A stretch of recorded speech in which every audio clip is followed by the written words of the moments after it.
Bonjour à tous, c'est un plaisir de vous retrouver dans cette série de vidéos où j'apprends à tirer les cartes. Donc là, je suis super excité parce qu'on va vraiment rentrer dans le vif du sujet. Je vais vous montrer des tirages, je vais vous montrer comment poser votre question, brasser les cartes, tout ça quoi. Franchement, je suis super excité. Donc on va commencer direct, hein, j'ai pas envie de passer 3 ans sur une présentation.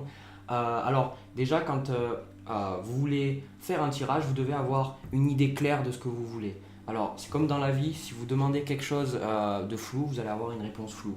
Il est très important que ce soit en fait vous qui fassiez le tirage, qui faisiez pardon, le tirage pour vous-même ou alors que c'est quelqu'un qui vient vous voir. Il faut au maximum avoir quelque chose de clair et concis. Très souvent, les gens ils arrivent parce qu'ils ont un problème d'ordre amoureux, d'argent, de carrière, et ils ne savent pas en fait poser des questions. C'est confus dans leur tête. Et quand je leur demande par exemple, est-ce que vous avez la question en tête pour vous, ils commencent à me raconter des dossiers avec machin, plein de choses qui n'ont pas lieu d'être en fait dans la question. Donc je leur dis à un moment donné, qu'est-ce que vous voulez demander. Donc très souvent, ce qui arrive, donc je vous donne des exemples de questions qui sont très simples, c'est si vous avez une relation avec quelqu'un et que vous n'êtes pas sûr si ça va bien se passer ou pas, vous demandez comment ma relation avec patati patata va évoluer. Si vous avez un problème dans votre travail et vous voulez changer, vous voulez vous réorienter, vous allez dire est-ce que je dois changer de carrière? Ou alors est-ce que je dois faire un changement professionnel, par exemple, pour reprendre les études. Peu importe, vous allez poser votre question de manière à ce que ce soit très très précis. Et comme ça, la personne en fait qui va faire le tirage va pouvoir vous donner quelque chose de très précis.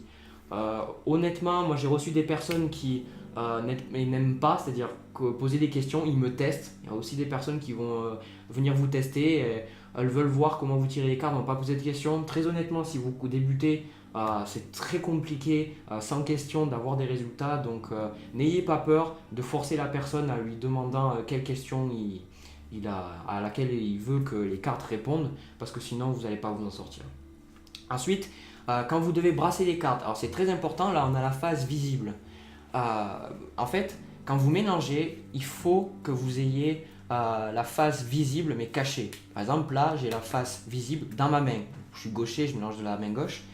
Peu importe, c'est pareil pour vous de la main droite. Il faut pas, et c'est ce que les gens ont tendance, ils ont tendance à mélanger avec la face cachée dans leur main. Et c'est très important pour moi en fait de ne pas mélanger en voyant les cartes parce que plus tard, on va voir juste après, que vous allez couper le jeu en deux. Vous allez demander en fait à la personne de couper le jeu, ou alors vous-même. Et si vous voulez, vous allez couper le jeu en deux, vous allez avoir en fait deux cartes. Et dans mon expérience, que ce soit moi qui le fasse pour moi-même, ou alors que c'est quelqu'un qui le fasse pour lui-même, les gens, ils ont tendance à être énormément influencés par la dernière carte, donc peut-être qu'ils vont remélanger derrière parce qu'ils n'aiment pas la carte qu'ils sont en train de voir, et du coup c'est mauvais pour moi parce que c'est de dire que le message il est un peu confus, la personne elle veut pas entendre certaines choses. Alors que si vous demandez à la personne, ou alors que vous êtes vous-même, que vous êtes dans le flou, tout ça, que vous demandez et que vous voyez pas les cartes, vous pouvez être sûr que quand vous allez couper, vous allez avoir en fait deux cartes sur lesquelles vous n'avez aucun a priori en fait. Donc ça va vous permettre d'être, encore une fois, d'avoir le mental un peu plus au repos, les chiens un peu plus au panier, tout ça. Donc ça va être mieux pour vous. Donc là, je vais couper les cartes, on se retrouve tout de suite. On va se retrouver avec un plan sur la table. Donc là, on continue.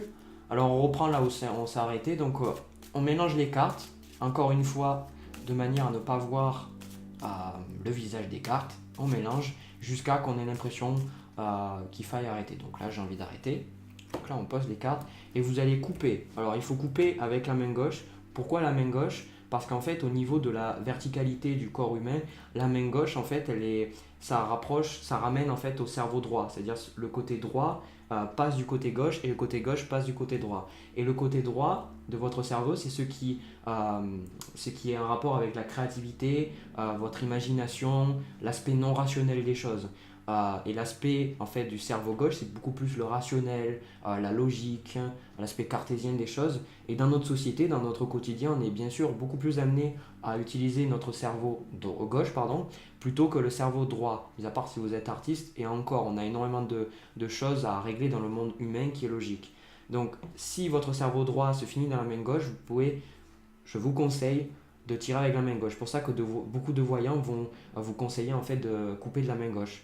Ensuite, La deuxième raison, c'est qu'on dit que c'est la main du cœur. Donc, vous coupez avec la main gauche. Hop, là j'ai envie de couper. Et vous avez 2 cartes. Donc, on va prendre en fait un cas que j'ai donné tout à l'heure. Par exemple, comment ma relation va évoluer avec telle personne. Voilà. Donc, il faut savoir que les cartes de coupe peuvent dire énormément de choses. Mais très souvent, les cartes de coupe permettent d'avoir une idée générale sur la réponse.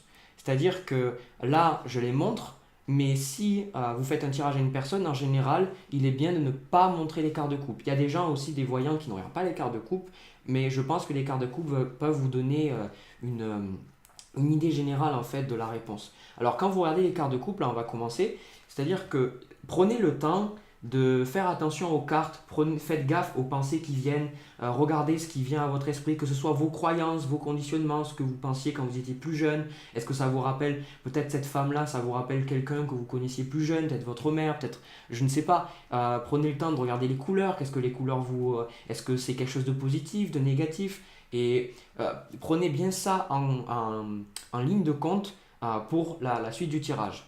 Donc déjà là, si on est sur une question amoureuse, là vous ne connaissez pas encore les arcanes majeurs, donc je vais rester très simple.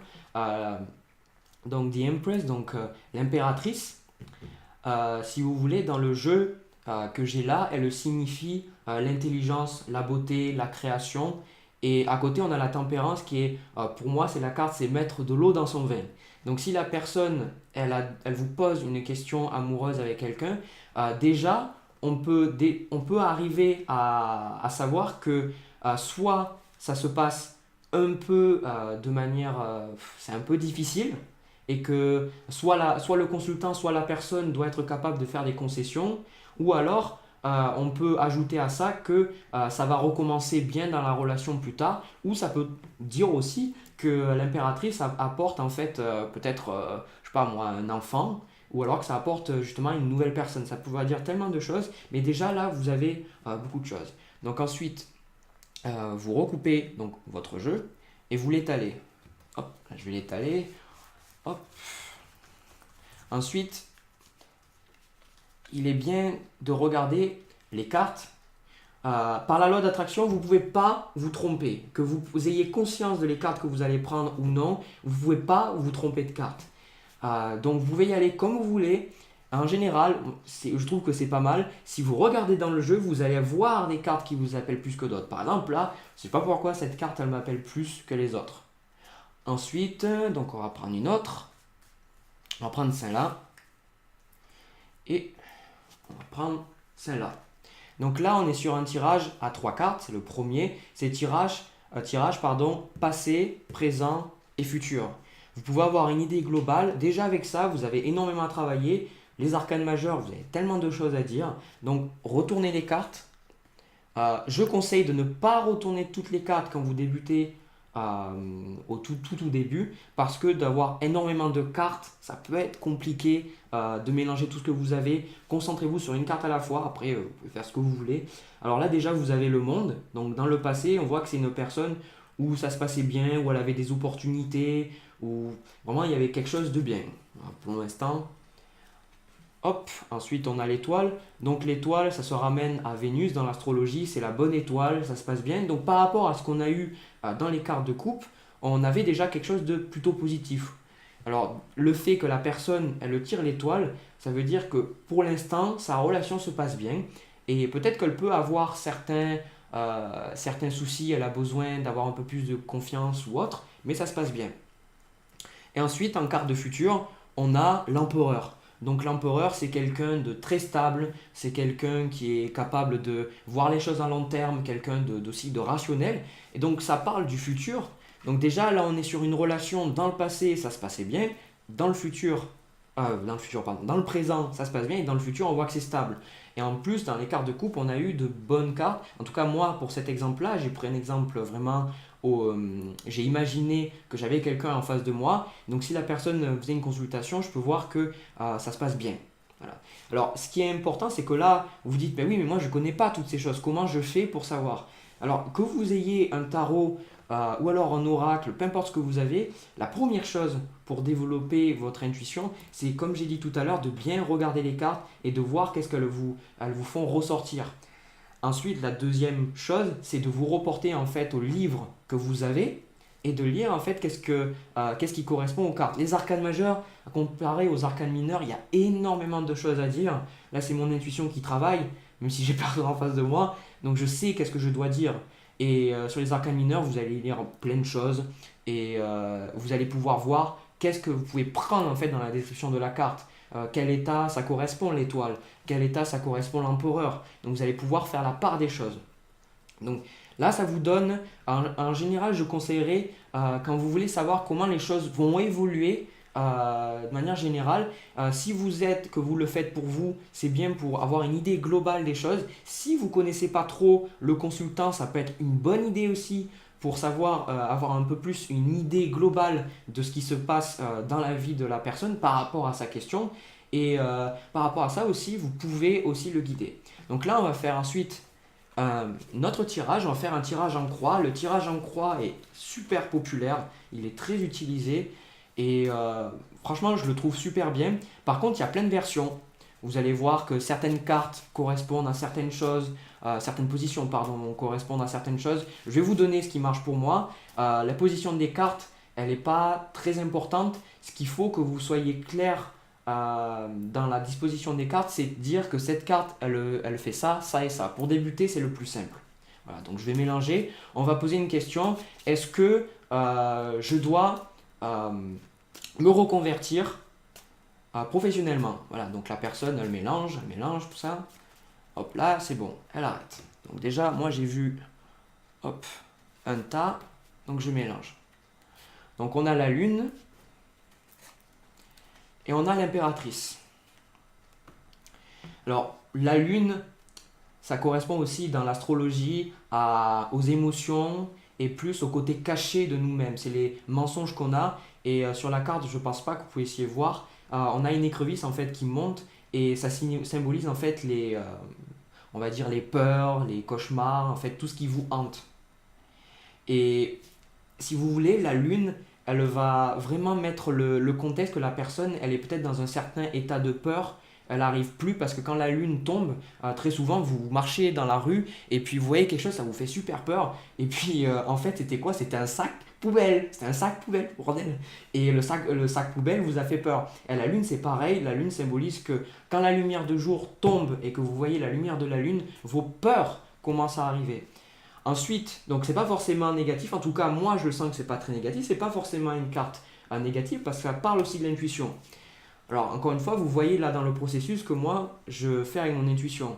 Vous pouvez le faire avec votre intuition et en même temps regarder ce que vous avez. Encore une fois, tout à l'heure, je ne vais pas me reprendre, on a l'impératrice. Donc, on est dans l'idée que la personne, elle a quand même un peu peur. Peut-être qu'elle a peur pour son futur. Peut-être qu'elle ne s'écoute pas. Ou alors que justement, elle s'écoute. Elle sait qu'elle doit changer de profession. Mais elle a peut-être peur. Mais cette carte-là, la carte de l'impératrice, montre qu'il y a vraiment quelque chose de bon derrière. Donc, encore une fois, alors on va faire un tirage en croix.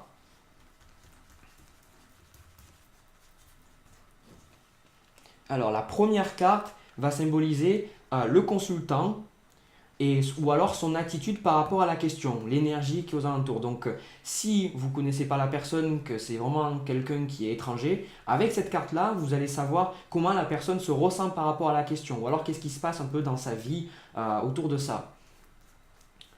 Ensuite, donc, vous avez la deuxième carte. Pour moi, cette deuxième carte, ça correspond à ce qui peut aider ou alors ce qui peut contrecarrer la personne par rapport à sa question. Dans le cadre d'un changement professionnel, ça peut être par exemple les peurs ou alors ça peut être l'argent, justement, le fait que la personne n'ait peur de ne pas avoir assez d'argent. Alors la troisième carte, cette carte-là, elle change beaucoup pour moi.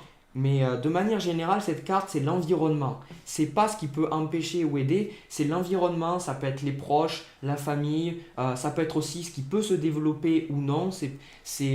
En général, je vais vous dire, moi, c'est ce qui marche pour moi.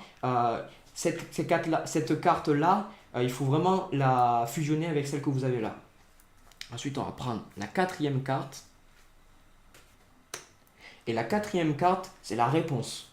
Donc si la personne vous a demandé qu'est-ce qu'elle voulait, si la personne vous a demandé si elle devait faire un changement professionnel, vous allez avoir la réponse dans cette carte. Donc déjà, on a la carte de la justice. La justice, c'est que la personne, elle est tranchante sur son... Même si, alors, elle a de l'intuition, mais c'est une personne qui s'écoute. Elle est capable de faire la part des choses. La justice, c'est ça. Donc c'est quelqu'un qui a mûrement réfléchi à sa situation, qui va pas passer du jour au lendemain à faire des études, à quitter son travail. C'est quelqu'un qui, justement, c'est la balance. Dans l'astrologie, ça se rapporterait plus à la balance. Donc la deuxième carte, on a le fou. Donc en général aussi dans la tarot de Marseille, ça peut être le mat. Le fou, ça représente la personne qui commence son nouveau chemin et qui ne sait pas trop où il va. Donc dans la question, c'est forcément quelque chose qui l'aide mais aussi qui l'empêche. Le fou, c'est que la personne, elle a envie d'aller de l'avant, mais en même temps, elle a peur. C'est normal, c'est pareil pour tout le monde. Donc on va aller dans la troisième carte et on voit le monde. Donc le monde, on voit... Le monde, c'est vraiment la dernière carte du tarot et c'est celle qui montre que les opportunités sont énormes, qu'on reçoit des cadeaux, qu'il y a beaucoup de choses qui se passent. Donc on voit que les potentialités, si la personne, pour moi, si elle va au bout de ces choses, si elle dit oui à la reconversion professionnelle, ça va bien se passer pour elle. Et ensuite, on a la question, donc on a le diable. Donc le diable, c'est l'idée que c'est passionnel, que c'est qu'on n'arrive pas à faire la part des choses.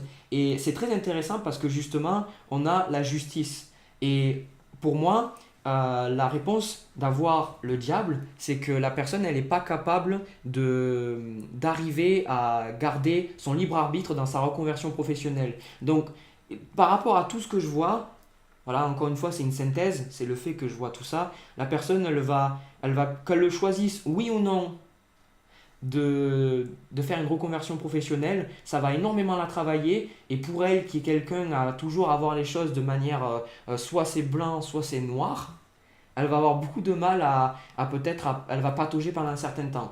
Mais on voit qu'elle a le monde, c'est les potentialités, c'est ce qui se passerait. Donc voilà. Donc déjà, vous avez le tirage en croix, c'est plus pour des questions fermées. Une question fermée, c'est que vous pouvez répondre par oui ou par non. Encore une fois, si vous avez un peu du mal à suivre ou si vous dites ben moi je connais pas tout ça, vous pouvez vous référer, prenez le temps de regarder les images, c'est comme ça que j'ai commencé. Prenez le temps de regarder les images, de regarder les sentiments que vous avez. Encore une fois, si vous avez médité, si vous avez vidé votre esprit, si vous êtes ancré, vous êtes plus à l'écoute de votre corps, aux sentiments qui viennent et c'est très très important. Voilà. Alors, on va faire un dernier tirage qui est un peu plus général. C'est le tirage de oui ou non. C'est quand vous voulez savoir si oui ou non vous devez faire quelque chose, vous allez pouvoir suivre ce tirage. Alors ce tirage est basique, mais il est un peu plus compliqué parce qu'il y a plus de cartes. Il y a 6 cartes. Donc là, hop, moi je vais couper, là déjà j'ai coupé. Encore une fois à l'intuition. Donc j'ai le magicien. Alors on va prendre un cas typique. On va voir la personne, est-ce qu'elle doit acheter cette maison ou non. Donc déjà, là, le magicien, c'est la personne qui a beaucoup de ressources, qui est capable de manipuler tous les éléments. Donc en voyant cette carte, on sait que la personne elle a énormément de moyens derrière elle, elle est capable de choisir. Elle n'est pas forcément fermée, elle ne va pas devoir acheter ça par obligation ou devoir changer de logement par obligation. Et l'empereur, je ne vais pas me revenir dessus, c'est la stabilité, c'est l'argent, c'est les ressources, donc c'est quelqu'un qui est très stable. Voilà. Hop.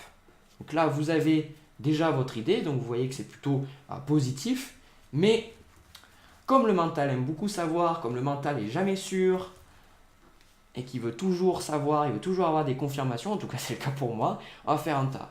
Alors, vous allez mettre 6 cartes, donc déjà la première, la deuxième, je vais vous dire à quoi ça correspond après. La troisième,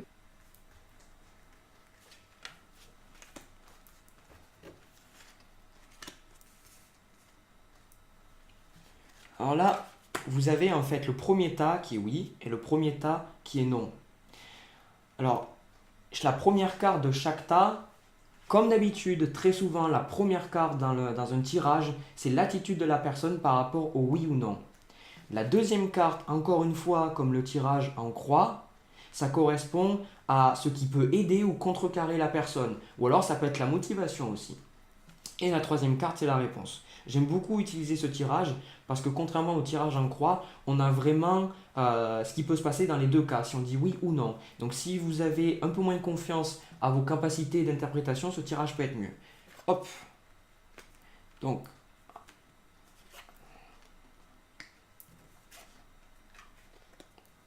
c'est bien parce que je tire les mêmes cartes, donc j'ai pas à les réexpliquer, c'est plutôt pas mal. Hop. Alors là, on a vraiment quelque chose de très très intéressant. Donc on a le tas de oui. Rappelez-vous ce que j'ai dit sur les cartes de coupe. Le chariot, c'est la personne qui avance, qui a les moyens. Dans l'astrologie, c'est Mars, c'est l'idée, c'est le guerrier, c'est celui qui veut avancer. Donc on voit que la personne, elle tendrait plus à vouloir l'acheter. Par contre, ce qui peut l'aider, exactement comme la question d'avant, c'est peut-être qu'elle a peur de ce qui va se passer. Elle a peut-être peur de l'inconnu.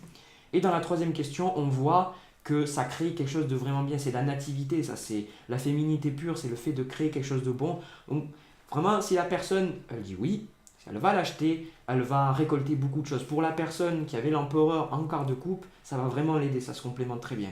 Ensuite, dans le tas de non, vous avez donc la force. La force, c'est, vous avez le lion, je ne sais pas si vous pouvez bien voir. C'est la personne qui a dompté le lion, qui a sa force intérieure. Donc encore une fois, on est sur une personne qui a les moyens. Par rapport à son attitude de non, on voit qu'il est fort, que s'il décide de dire non, ben, c'est parce qu'il a choisi. Et la carte du jugement, c'est la carte pour moi du lâcher prise. Donc on voit qu'il va peut-être avoir du mal à lâcher prise s'il dit non. Et la carte du pendu, c'est très bref, hein, sinon la vidéo va faire 3 heures. Le pendu, c'est la personne qui voit les choses sous un autre angle. Quand on est pendu, dans ce sens-là, hein, pas par la tête, par les pieds, c'est qu'on n'arrive pas à voir les choses autrement. Donc si la personne elle dit non, elle aura l'impression justement qu'elle ne pourra pas lâcher prise et qu'elle sera suspendue. Par contre, vous voyez bien que quand on voit les choses sous un nouveau angle, rien à parler, en fait on est capable de voir que c'était bon pour nous. Mais dans ce cas-là, non. Donc déjà là, vous avez 3 tirages. Je sais que c'est énormément d'informations, il y a beaucoup de choses à voir. N'ayez pas peur. Alors là, j'ai utilisé encore une fois un tarot de Rider-Waite-Smith. Mais vous pouvez utiliser n'importe quoi. Et d'ailleurs, si vous regardez dans les jeux d'oracle, vous allez retrouver en fait la plupart de ces tirages. Soyez conscient que c'est vous qui imposez les limites de votre tirage. C'est pas le jeu qui va s'imposer à vous ou alors qui va vouloir faire sortir certaines informations. Ah oui, d'ailleurs, je tiens à préciser une chose maintenant que ça m'y vient parce que sinon j'y penserai pas après. Quand vous mélangez votre jeu, alors là, bon, je peux pas le faire. Mais par exemple, vous mélangez, hop, il y a une carte qui part. Bon, on va supposer qu'il y a seulement cette carte qui part là. S'il y a une carte qui sort du jeu pendant que vous mélangez les cartes ou que la personne en face de vous mélange les cartes, elle en fait tomber une, prenez-la, gardez-la, c'est comme la carte de coupe. Même si vous ne la comprenez pas, même si vous avez du mal à la voir toute seule, gardez-la et utilisez-la pour faire la synthèse. Donc dans la prochaine vidéo, je vais parler en fait de pas mal de choses avant de rentrer plus dans les choses compliquées avec qu'est-ce que les cartes signifient parce que je vais vraiment aller dans le tarot. Alors, désolé pour ceux qui veulent faire encore avec un oracle, mais il n'y a pas de souci. Vous allez voir, c'est très simple. Je vais vous montrer dans la prochaine vidéo qu'est-ce qui se passe si vous arrivez à rien avoir. Qu'est-ce qui se passe si les cartes que vous avez, ça ne veut rien dire? Qu'est-ce qui se passe s'il n'y a aucun message? Ou qu'est-ce qui se passe si vous vous doutez? Toutes les questions en fait qui peuvent arriver pendant le tirage. Et c'est très important pour moi de clarifier plein de points parce que quand on commence, on se dit mais s'il se passe ça, qu'est-ce qui se passe, etc. Et je veux vous donner en fait des réponses que pour moi, j'arrive pas à trouver. C'est trop vague, trop souvent, c'est suis ton intuition. J'ai beaucoup d'intuition. Mais je fais en sorte de vous ramener au basique pour que vous voyez qu'avec quelque chose de très basique, vous pouvez arriver à avoir une très bonne guidance. Là, ce que j'ai eu, il y a beaucoup de choses que j'ai lues et que après je fais le tri. Cette carte-là, elle veut dire tellement de choses, il y a tellement de choses à dire. Vous ne pouvez pas tout dire. Donc vous devez être capable de lire des choses et voir ce qui est vrai de ce qui est faux. Donc j'espère que cette vidéo vous a plu. Et encore une fois, si ça vous a plu, n'hésitez pas à laisser un like, un petit commentaire. Si vous avez des questions par rapport aux cartes, que vous n'arrivez pas à comprendre un tirage en particulier, que c'était trop flou, n'hésitez pas à poster un commentaire. J'y répondrai quand j'ai le temps. Voilà, merci d'avoir regardé cette vidéo. Peace à vous, amour et à plus.